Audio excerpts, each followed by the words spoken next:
নমস্কার, আমি সুজাতা কিচেনে আপনাদের সকলকে স্বাগত। আজ আমি বানাবো ঘরোয়া পদ্ধতিতে আটার চিলা।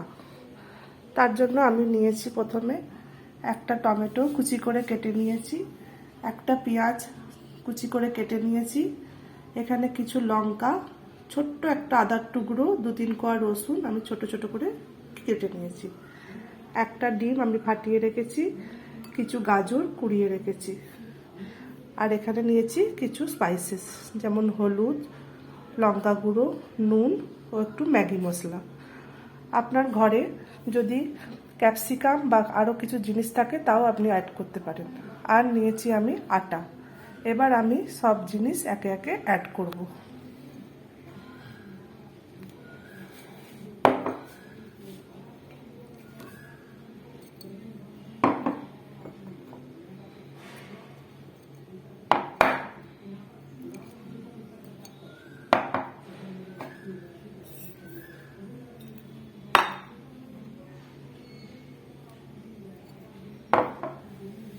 এবার আমি সব জিনিস একে একে মিক্সড করব। আমার থিকনেসটা এতে টাইট লাগবে, তাই আমি অল্প অল্প করে এতে জল মেশাবো।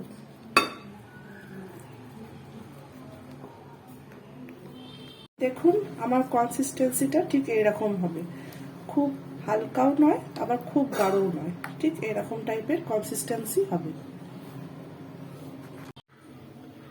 এবার আমি কড়াইয়ে অল্প তেল ব্রাশ করে নেব।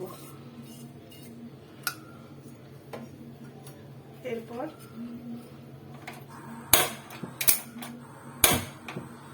আমি অল্প অল্প করে ব্যাটার দিতে থাকবো।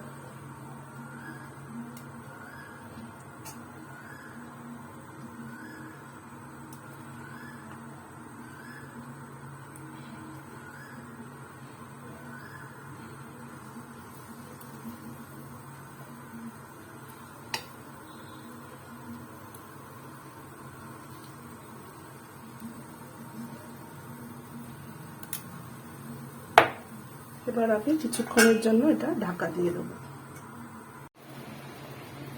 1 মিনিট পর আমি ফিরে এলাম। আমি গ্যাসটা কমিয়ে দিয়ে ঢাকা দিয়েছিলাম। এবার আমি এটা দেখুন, খুব ইজিভাবে এটা উল্টে যাবে। তো আমি আবার এই সাইডটাও হতে দেবো, আবার ঢাকা দিয়ে দেবো। দেখুন, আমার দুটো পিঠি রেডি হয়ে গেছে।